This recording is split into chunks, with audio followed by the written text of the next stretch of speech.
YouBook apresenta Memórias Póstumas de Brás Cubas, de Machado de Assis. Narração: Agnaldo Ribeiro.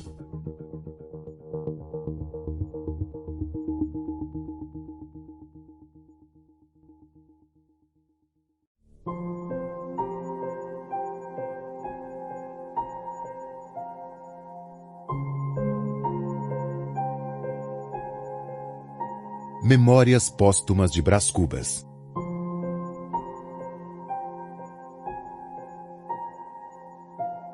de Machado de Assis.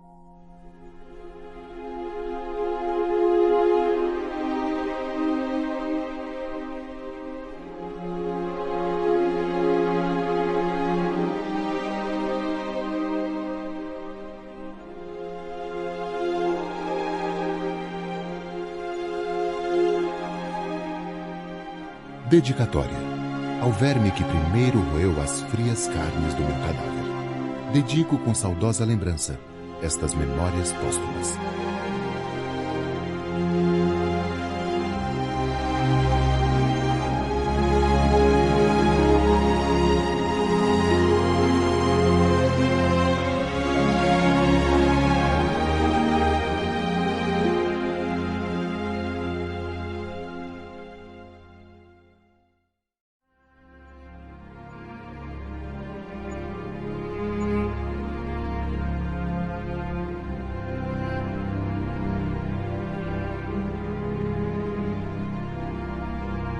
Capítulo 1.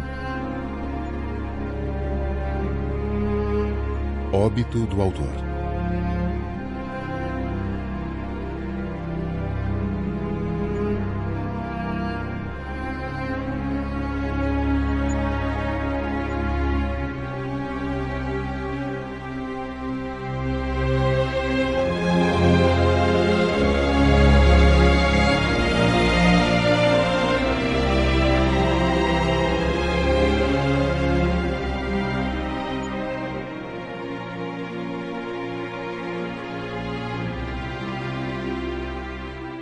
Algum tempo, hesitei se devia abrir estas memórias pelo princípio ou pelo fim, isto é, se poria em primeiro lugar o meu nascimento ou a minha morte. Suposto o uso vulgar seja começar pelo nascimento, duas considerações me levaram a adotar diferente método. A primeira é que eu não sou propriamente um autor defunto, mas um defunto autor, para quem acampa outro berço. A segunda é que o escrito faria assim mais galante e mais novo. Moisés, que também contou a sua morte, não o pôs no introito, mas no cabo. Diferença radical entre este livro e o Pentateuco. Dito isto, expirei às 2h da tarde de uma sexta-feira do mês de agosto de 1869, na minha bela chácara de Catumbi. Tinha uns 64 anos, rijos e prósperos. Era solteiro, possuía cerca de 300 contos e fui acompanhado ao cemitério por 11 amigos. 11 amigos. Verdade é que não houve cartas nem anúncios. Acresce que chovia. Peneirava uma chuvinha miúda, triste e constante. Tão constante e tão triste, que levou um daqueles fiéis da última hora a intercalar esta engenhosa ideia no discurso que proferiu à beira de minha cova. Vós que o conhecestes, meus senhores, vós podeis dizer comigo que a natureza parece estar chorando a perda irreparável de um dos mais belos caracteres que tem honrado a humanidade. Este ar sombrio, essas gotas do céu, aquelas nuvens escuras que cobrem o azul como um crepe funéreo, tudo isso é a dor crua e má que lhe rói a natureza as mais íntimas entranhas. Tudo isso é um sublime louvor ao nosso ilustre finado. Bom e fiel amigo, não me arrependo das 20 apólices que lhe deixei. E foi assim que cheguei à cláusula dos meus dias. Foi assim que me encaminhei para o Undiscovered Country de Hamlet. Sem as ânsias nem as dúvidas do moço príncipe, mas pausado e trôpego, como quem se retira tarde do espetáculo. Tarde e aborrecido. Viram-me ir umas 9 ou 10 pessoas, entre elas 3 senhoras. Minha irmã Sabina, casada com Cotrim, a filha, um lírio do vale, e... tenham paciência. Daqui a pouco lhes direi quem era a terceira senhora. Contentem-se em saber que esta anônima, ainda que não aparenta, padeceu mais do que as parentas. É verdade, padeceu mais. Não digo que se carpisse, não digo que se deixasse rolar pelo chão convulsa. Nem o meu óbito era coisa altamente dramática. Um solteirão que expira aos 64 anos não parece que reúna em si todos os elementos de uma tragédia. É dado que sim, o que menos convinha a esta anônima era aparentá-lo. De pé, à cabeceira da cama com os olhos estúpidos, a boca entreaberta, a triste senhora mal podia crer na minha extinção.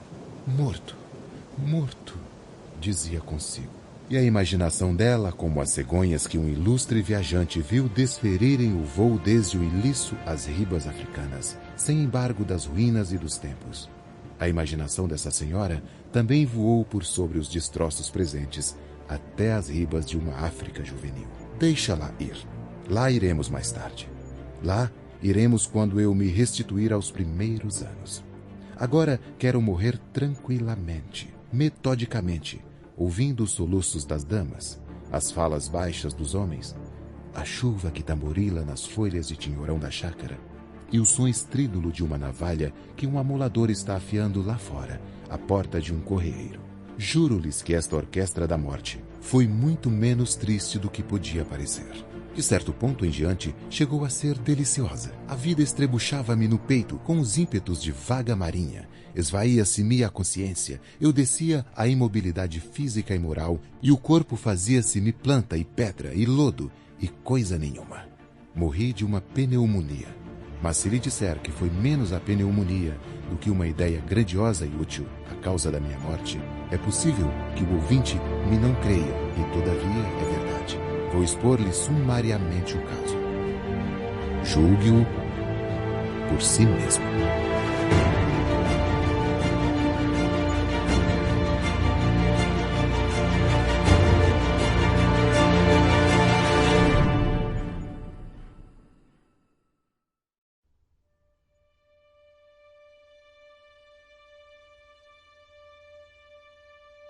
Capítulo 2.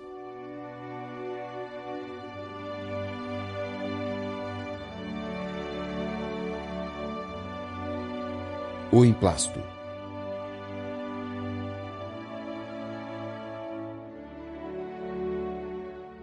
Com efeito, um dia de manhã, estando a passear na chácara, pendurou-se-me uma ideia no trapézio que eu tinha no cérebro. Uma vez pendurada, entrou a bracejar, a pernear, a fazer as mais arrojadas cabrioletas de volatim que é possível crer. Eu deixei-me estar a contemplá-la. Súbito, deu um grande salto, estendeu os braços e as pernas até tomar a forma de um X. Decifra-me ou devoro-te. Essa ideia era nada menos que a invenção de um medicamento sublime, o emplasto antihipocondríaco, destinado a aliviar a nossa melancólica humanidade. Na petição de privilégio que então redigi, chamei a atenção do governo para este resultado verdadeiramente cristão. Todavia, não neguei aos amigos as vantagens pecuniárias que deviam resultar da distribuição de um produto de tamanhos e tão profundos efeitos. Agora, porém, que estou cá do outro lado da vida, posso confessar tudo. O que me influi, principalmente, foi o gosto de ver impressas nos jornais, mostradores, folhetos, esquinas e, enfim, nas caixinhas do remédio, estas 3 palavras: Emplasto Brás Cubas. Para que negá-lo? Eu tinha a paixão do arruído, do cartaz, do foguete de lágrimas. Talvez os modestos me arguam esse defeito. Fio, porém, que esse talento me hão de reconhecer os hábeis. Assim, a minha ideia trazia 2 faces como as medalhas, uma virada para o público, outra para mim. De um lado, filantropia e lucro. De outro, sede de nomeada. Digamos, amor da glória. Um tio meu, cônego de prebenda inteira, costumava dizer que o amor da glória temporal era a perdição das almas, que só devem cobiçar a glória eterna. Ao que retorquia outro tio oficial de um dos antigos terços de infantaria, que o amor da glória era a coisa mais verdadeiramente humana que há no homem, e, conseguintemente, a sua mais genuína afeição. Decida o ouvinte entre o militar e o cônego. Eu volto ao emplasto.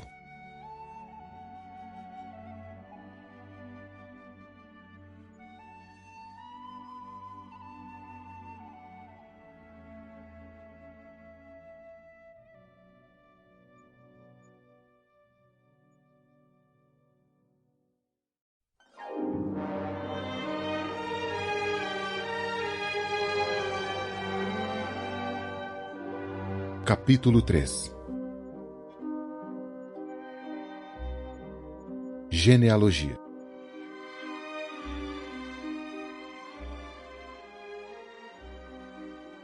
Mas já falei dos meus 2 tios. Deixem-me fazer aqui um curto esboço genealógico. O fundador da minha família foi um certo Damião Cubas, que floresceu na primeira metade do século XVIII. Era tanoeiro de ofício, natural do Rio de Janeiro, onde teria morrido na penúria e na obscuridade se somente exercesse a tanoaria.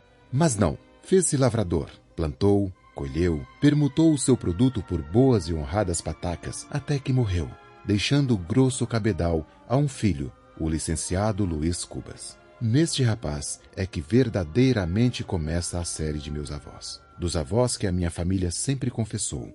Porque o Damião Cubas era, afinal de contas, um tanoeiro, e talvez mau tanoeiro, ao passo que o Luiz Cubas estudou em Coimbra, primou no estado e foi um dos amigos particulares do vice-rei Conde da Cunha. Como este apelido de Cubas lhe cheirasse excessivamente à tanoaria, alegava meu pai, bisneto do Damião, que o dito apelido fora dado a um cavaleiro, herói nas jornadas da África, em prêmio da façanha que participou, arrebatando 300 cubas aos mouros.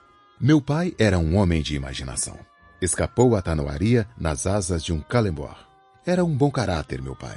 Varão digno e leal como poucos. Tinha, é verdade, uns fumos de pacholice, mas quem não é um pouco pachola nesse mundo?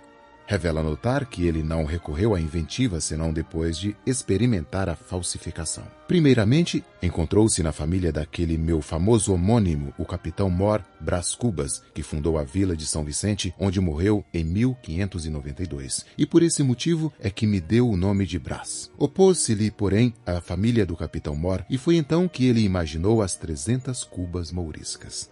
Vivem ainda alguns membros de minha família. Minha sobrinha Venância, por exemplo, o lírio do vale, que é a flor das damas do seu tempo. Vive o pai, o Cotrim, um sujeito que... Mas não antecipemos os sucessos. Acabamos de uma vez com o nosso emplasto.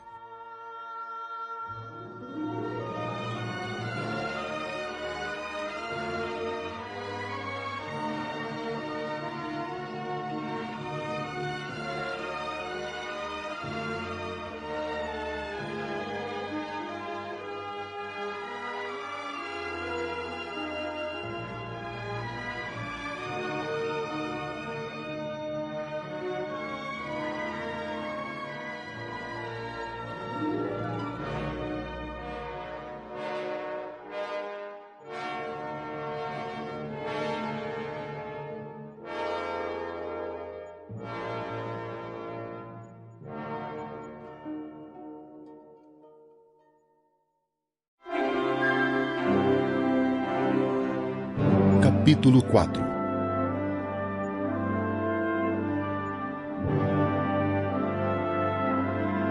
A ideia fixa.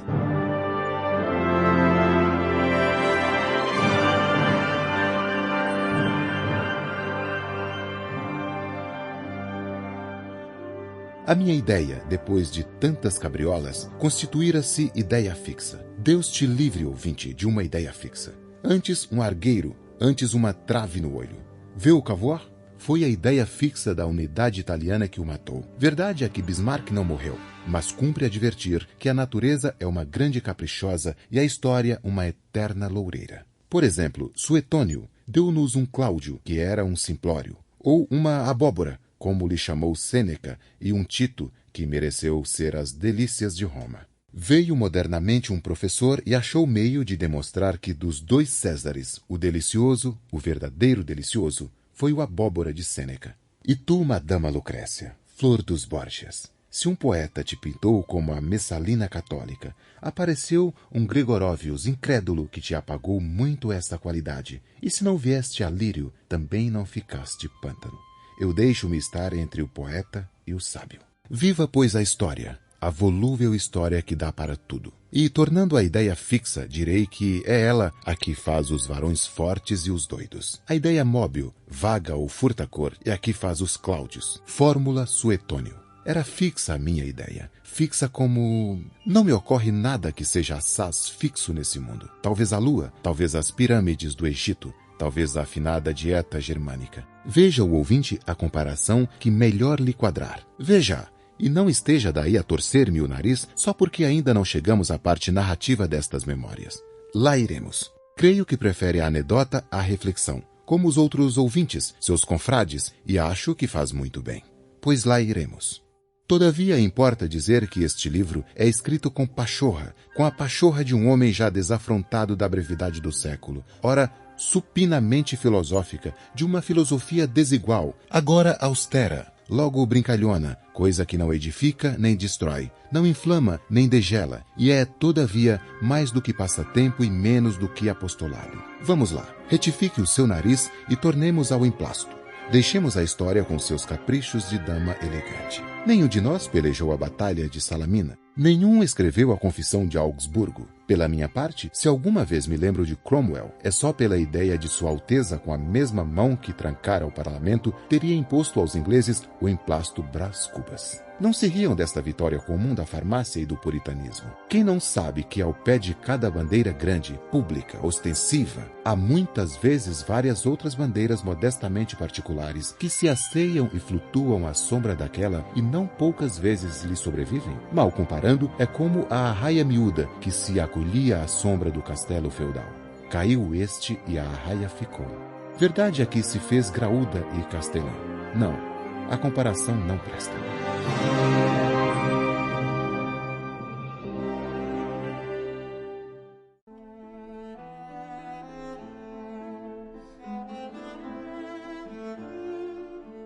Capítulo 5.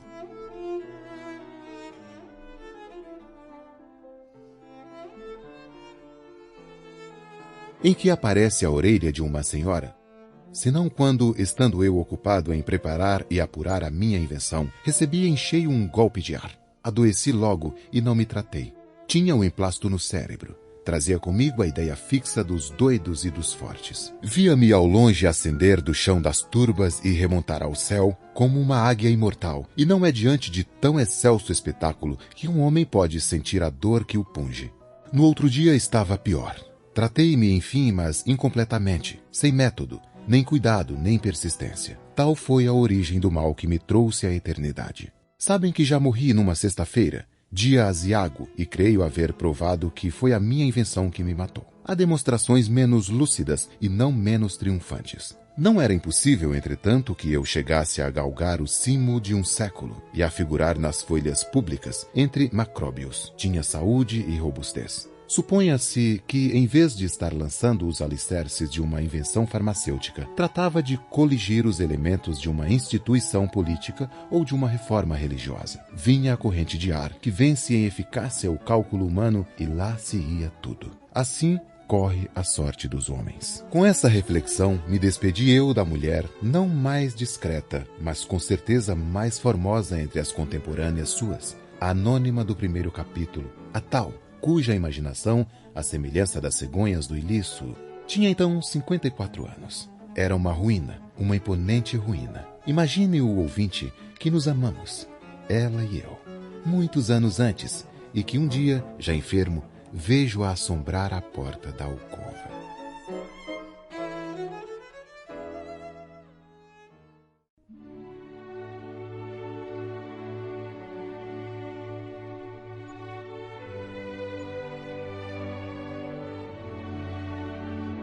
Capítulo 6.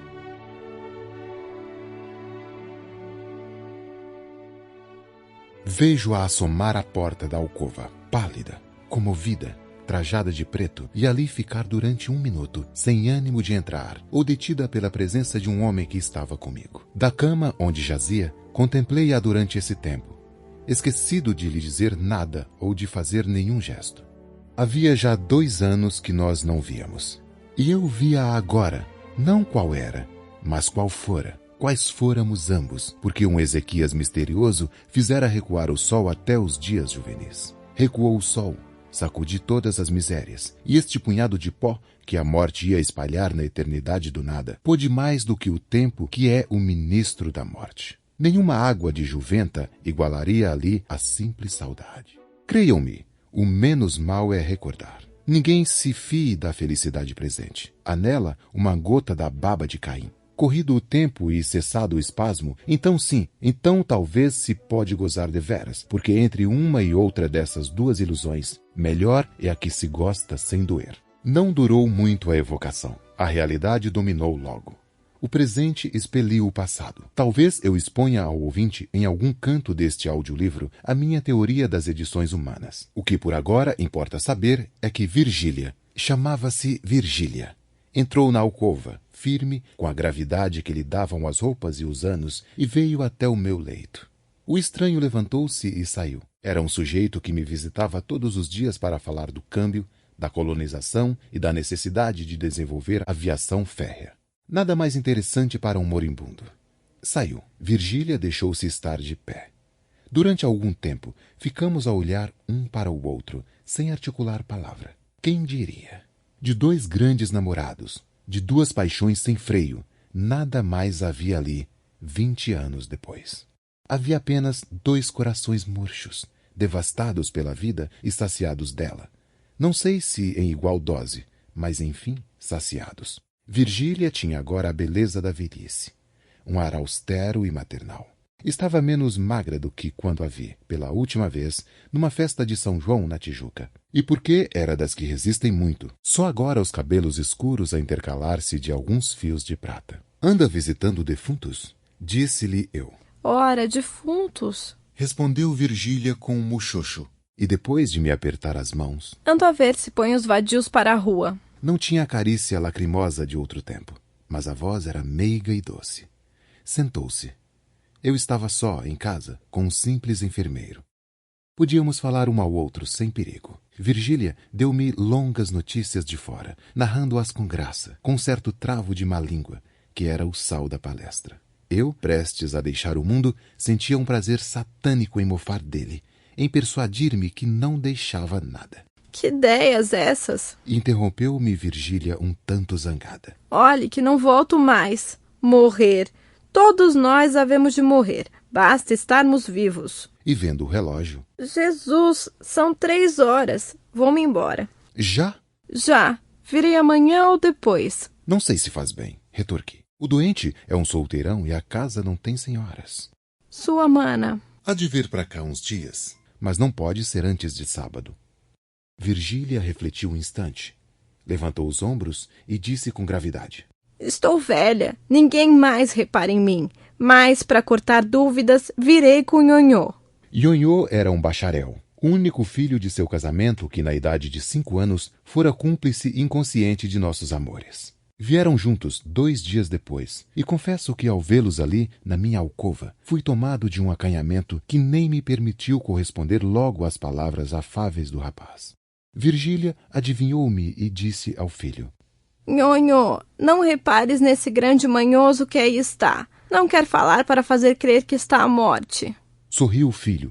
Eu creio que também sorri, e tudo acabou em pura galhofa. Virgília estava serena e risonha.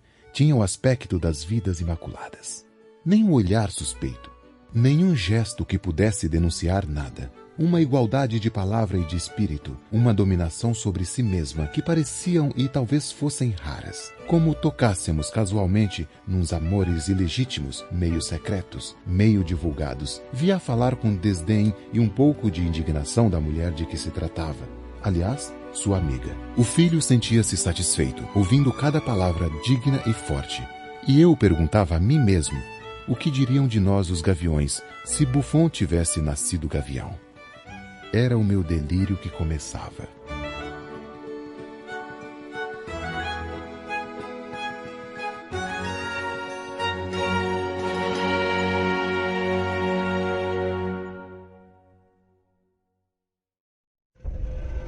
Capítulo 7.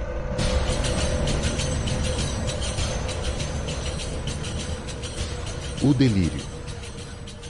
Que me conste, ainda ninguém relatou o seu próprio delírio. Faço-o eu e a ciência mo agradecerá. Se o ouvinte não é dado à contemplação destes fenômenos mentais, pode saltar o capítulo. vá direto à narração. Mas por menos curioso que seja, sempre lhe digo que é interessante saber o que se passou na minha cabeça durante uns 20 a 30 minutos. Primeiramente tomei a figura de um barbeiro chinês, bojudo, destro, escanhoando um mandarim que me pagava o trabalho com beliscões e confeitos. Caprichos de mandarim. Logo depois, senti-me transformado na Suma Teológica de São Tomás, impresso num volume e encadernada em marroquim, com fechos de prata e estampas. Ideia esta que me deu ao corpo a mais completa mobilidade. E ainda agora me lembra que, sendo as minhas mãos os fechos do livro, e cruzando-as eu sobre o ventre, alguém as descruzava. Virgília, de certo, porque a atitude lhe dava a imagem de um defunto. Ultimamente, restituído à forma humana, vi chegar um hipopótamo que me arrebatou. Deixei-me ir, calado, não sei se por medo ou confiança. Mas, dentro em pouco, a carreira de tal modo se tornou vertiginosa que me atrevi a interrogá-lo e, com alguma arte, lhe disse que a viagem me parecia sem destino. Engana-se, replicou o animal. Nós vamos à origem dos séculos. Insinuei que deveria ser muitíssimo longe, mas o hipopótamo não me entendeu ou não me ouviu, se é que não fingiu uma dessas coisas. E perguntando-lhe, visto que ele falava, se era descendente do cavalo de Aquiles ou da asna de Balaão, retorquiu-me com um gesto peculiar a estes dois quadrúpedes. Abanou as orelhas. Pela minha parte, fechei os olhos e deixei-me ir à aventura. Já agora não se me dá de confessar que sentia umas tais ou quais cócegas de curiosidade por saber onde ficava a origem dos séculos, se era tão misteriosa como a origem do Nilo e, sobretudo, se valia alguma coisa mais ou menos do que a consumação dos mesmos séculos. Reflexões de cérebro enfermo. Como ia de olhos fechados, não via o caminho. Lembra-me só que a sensação de frio aumentava com a jornada, e que chegou a uma ocasião em que me pareceu entrar na região dos gelos eternos. Com efeito, abri os olhos e vi que o meu animal galopava numa planície branca de neve, com uma ou outra montanha de neve, vegetação de neve e vários animais grandes e de neve. Tudo neve. Chegava a gelar-nos um sol de neve. Tentei falar, mas apenas pude grunhir esta pergunta ansiosa. Onde estamos? Já passamos o Éden. Bem, paremos na tenda de Abraão. Mas se nós caminhamos para trás... Redarguiu motejando a minha cavalgadura. Fiquei vexado e aturdido. A jornada entrou a parecer-me enfadonha e extravagante, o frio incômodo, a condução violenta e o resultado impalpável. E depois, cogitações de enfermo. Dado que chegássemos ao fim indicado, não era impossível que os séculos, irritados com lhes devassarem a origem, me esmagassem entre as unhas, que deviam ser tão seculares como eles. Enquanto assim pensava, íamos devorando o caminho, e a planície voava debaixo dos nossos pés, até que o animal estacou e pude olhar mais tranquilamente em torno de mim. Olhar somente, nada vi, além da imensa brancura da neve que desta vez invadira o próprio céu até ali azul. Talvez, a espaços, me aparecia uma ou outra planta, enorme, brutesca, meneando ao vento as suas largas folhas. O silêncio daquela região era igual ao do sepulcro. Dissera-se que a vida das coisas ficara estúpida diante do homem. Caiu do ar? Destacou-se da terra? Não sei. Sei que um vulto imenso, uma figura de mulher me apareceu então, fitando-me uns olhos rutilantes como o sol. Tudo nessa figura tinha a vastidão das formas selváticas. E tudo escapava à compreensão do olhar humano, porque os contornos perdiam-se no ambiente, e o que parecia espesso era muita vez diáfano. Estupefato, não disse nada. Não cheguei sequer a soltar um grito. Mas, ao cabo de algum tempo, que foi breve, perguntei quem era e como se chamava. Curiosidade de delírio. Chama-me natureza ou Pandora. Sou tua mãe e tua inimiga. Ao ouvir esta última palavra, recuei um pouco, tomado de susto. A figura soltou uma gargalhada que produziu em torno de nós o efeito de um tufão. As plantas torceram-se e um longo gemido quebrou a mudez das coisas externas. Não te assustes. Minha inimizade não mata. É sobretudo pela vida que se afirma. Vives. Não quero outro flagelo. Vivo? Perguntei eu, enterrando as unhas nas mãos como para certificar-me da existência. Sim, verme, tu vives. Não receie perder esse andrajo que é teu orgulho. Provarás ainda por algumas horas o pão da dor e o vinho da miséria. Vives, agora mesmo que ensandeceste. Vives. E se a tua consciência reouver um instante de sagacidade, tu dirás que queres viver. Dizendo isto, a visão estendeu o braço, segurou-me pelos cabelos e levantou-me ao ar como se fora uma pluma. Só então pude ver-lhe de perto o rosto, que era enorme. Nada mais quieto. Nenhuma contorção violenta, nenhuma expressão de ódio ou ferocidade. A feição única, geral, completa, era a da impassibilidade egoísta, a da eterna surdez, a da vontade imóvel. Raivas, se as tinha, ficavam encerradas no coração. Ao mesmo tempo, nesse rosto de expressão glacial, havia um ar de juventude, mescla de força e viço, diante do qual me sentia eu o mais débil e decrépito dos seres. Entendeste-me? Disse ela no fim de algum tempo de mútua contemplação. Não, respondi. Nem quero entender-te. Tu és absurda, tu és uma fábula. Estou sonhando, de certo. Ou se é verdade que enlouqueci, tu não passas de uma concepção de alienado. Isto é, uma coisa vã que a razão ausente não pode reger nem palpar. Natureza? Tu! A natureza que eu conheço é só mãe e não inimiga. Não faz da vida um flagelo, nem como tu traz esse rosto indiferente como o sepulcro. E por que Pandora? Porque levo na minha bolsa os bens e os males, e o maior de todos, a esperança, consolação dos homens. Tremes? Sim, o teu olhar fascina-me. Creio.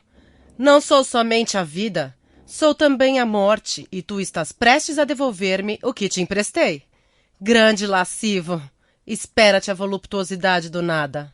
Quando esta palavra ecoou como um trovão naquele imenso vale, afigurou-se-me que era o último som que chegava aos meus ouvidos. Pareceu-me sentir a decomposição súbita de mim mesmo. Então encarei-a com olhos súplices e pedi mais alguns anos. Pobre minuto! Exclamou. Para que queres tu mais alguns instantes de vida? Para devorar e seres devorado depois? Não estás farto do espetáculo e da luta? Conheces de sobejo tudo o que te deparei, menos torpe ou menos aflitivo, o alvor do dia, a melancolia da tarde, a quietação da noite, os aspectos da terra, o sono, enfim, o maior benefício das minhas mãos. Que mais queres tu, sublime idiota? Viver somente. Não te peço mais nada. Quem me pôs no coração este amor da vida, senão tu? E se eu amo a vida, por que te hás de golpear a ti mesma, matando-me? Porque já não preciso de ti. Não importa ao tempo o minuto que passa, mas o minuto que vem. O minuto que vem é forte, jucundo, supõe trazer em si a eternidade e traz a morte, e perece como o outro, mas o tempo subsiste. Egoísmo, dizes tu? Sim, egoísmo. Não tenho outra lei. Egoísmo, conservação. A onça mata o novilho porque o raciocínio da onça é que ela deve viver, e se o novilho é tenro, tanto melhor. Eis o Estatuto Universal. Sobe e olha. Isto dizendo, arrebatou-me ao alto de uma montanha. Inclinei os olhos a uma das vertentes e contemplei durante um tempo largo ao longe, através de um nevoeiro, uma coisa única. Imagina tu, ouvinte, uma redução dos séculos e um desfilar de todos eles, as raças todas, todas as paixões, o tumulto dos impérios, a guerra dos apetites e dos ódios, a destruição recíproca dos seres e das coisas. Tal era o espetáculo, acerbo e curioso espetáculo. A história do homem e da terra tinha, assim, uma intensidade que não lhe podiam dar nem a imaginação, nem a ciência, porque a ciência é mais lenta e a imaginação mais vaga. Enquanto que o que eu ali via era a condensação viva de todos os tempos. Para descrevê-la, seria preciso fixar o relâmpago. Os séculos desfilavam num turbilhão e, não obstante, porque os olhos do delírio são outros, eu via tudo o que passava diante de mim. Flagelos e delícias. Desde essa coisa que se chama glória até essa outra que se chama miséria. E vi o amor multiplicando a miséria. E via a miséria agravando a debilidade. Aí vinham a cobiça que devora, a cólera que inflama, a inveja que baba e a enxada e a pena úmidas de suor, e a ambição, a fome, a vaidade, a melancolia, a riqueza, o amor, e todos agitavam o homem como um chocalho, até destruí-lo como um farrapo. Eram as formas várias de um mal, que ora mordia a víscera, ora mordia o pensamento e passeava eternamente as suas vestes de arlequim em derredor da espécie humana. A dor cedia alguma vez, mas cedia à indiferença, que era um sono sem sonhos, ou ao prazer, que era uma dor bastarda. Então o homem, flagelado e rebelde, corria diante da fatalidade das coisas, atrás de uma figura nebulosa e esquiva, feita de retalhos, um retalho de impalpável, outro de improvável, outro de invisível, cozidos todos a ponto precário com a agulha da imaginação. E essa figura, nada menos que a quimera da felicidade, ou lhe fugia perpetuamente, ou deixava-se apanhar pela fralda, e o homem cingia o peito, e então ela ria, como um escárnio, e sumia-se, como uma ilusão. Ao contemplar tanta calamidade, não pude reter um grito de angústia que natureza ou Pandora escutou sem protestar nem rir. E não sei por que, Blade e transtorno cerebral, fui eu que me pus a rir, de um riso descompassado e idiota. Tens razão, disse eu. A coisa é divertida e vale a pena. Talvez monótona, mas vale a pena. Quando Jó amaldiçoava o dia em que fora concebido, é porque lhe davam ganas de ver cá de cima o espetáculo. Vamos lá, Pandora. Abre o ventre e digere-me. A coisa é divertida, mas digere-me. A resposta foi compelir-me fortemente a olhar para baixo e a ver os séculos que continuavam a passar, velozes e turbulentos. As gerações se superpunham às gerações, umas tristes, como os hebreus do cativeiro, outras alegres, como os devassos de Cômodo, e todas elas pontuais na sepultura. Quis fugir, mas uma força misteriosa me retinha aos pés. Então disse comigo: bem, os séculos vão passando. Chegará o meu, e passará também, até o último, que me dará a decifração da eternidade. E fechei os olhos e continuei a ver as idades que vinham chegando e passando. Já então tranquilo e resoluto, não sei até se alegre. Talvez alegre. Cada século trazia a sua porção de sombra e de luz, de apatia e de combate, de verdade e de erro, e o seu cortejo de sistemas, de ideias novas, de novas ilusões. Em cada um deles rebentavam as verduras de uma primavera e amareleciam depois para remoçar mais tarde. Ao passo que a vida tinha assim uma regularidade de calendário. Fazia-se a história e a civilização.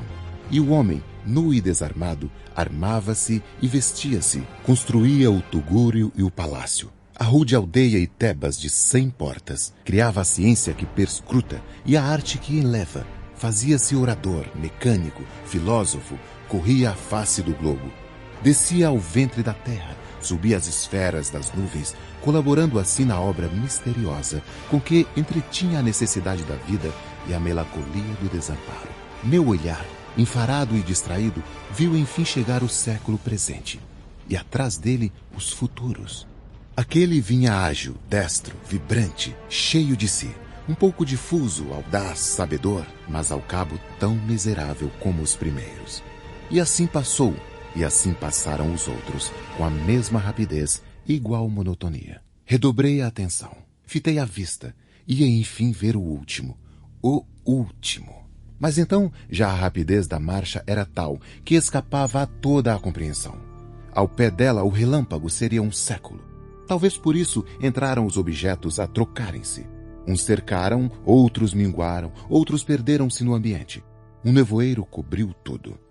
Mesmo o hipopótamo que ali trouxera, e que aliás começou a diminuir, até ficar do tamanho de um gato. Era efetivamente um gato. Encarei-o bem. Era o meu gato sultão que brincava à porta da alcova com uma bola de papel.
Capítulo 8.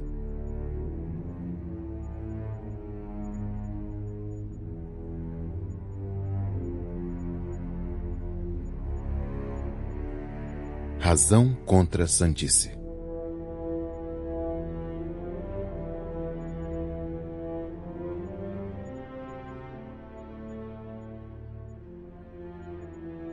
Já o ouvinte compreendeu que era a razão que voltava à casa e convidava a sandice a sair, clamando, e com melhor jus, as palavras de Tartufo.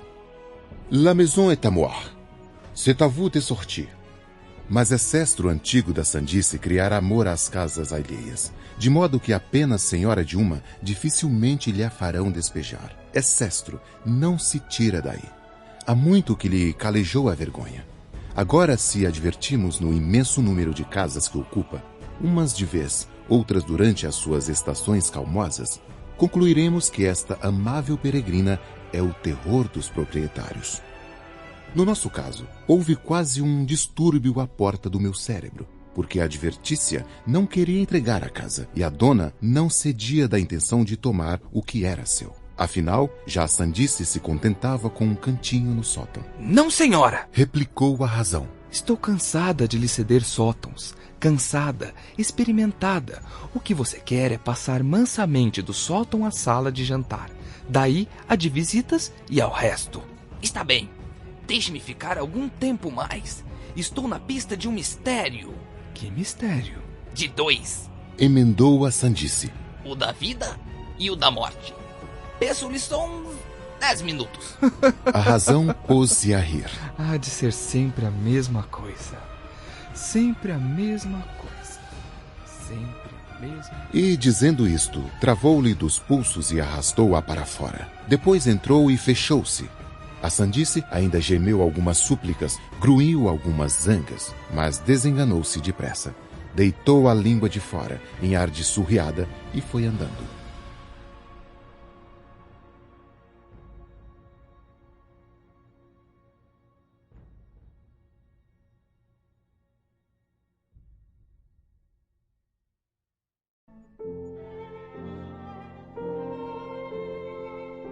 Capítulo 9.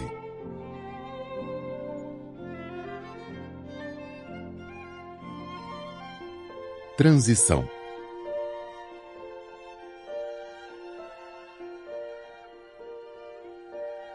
E vejam agora com que destreza, com que arte faço eu a maior transição deste livro. Vejam, o meu delírio começou em presença de Virgília. Virgília foi o meu grão pecado da juventude.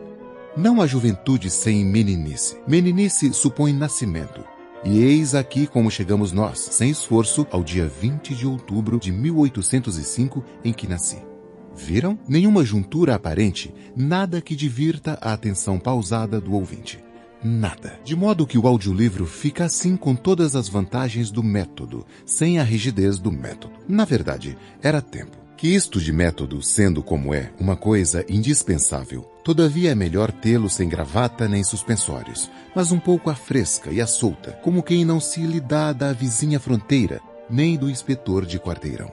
É como a eloquência, que há uma genuína e vibrante, de uma arte natural e feiticeira, e outra tesa, engomada e... Esperamos que você tenha gostado desta prévia. Para continuar ouvindo este audiolivro no Google Play Livros, use o link na descrição do vídeo.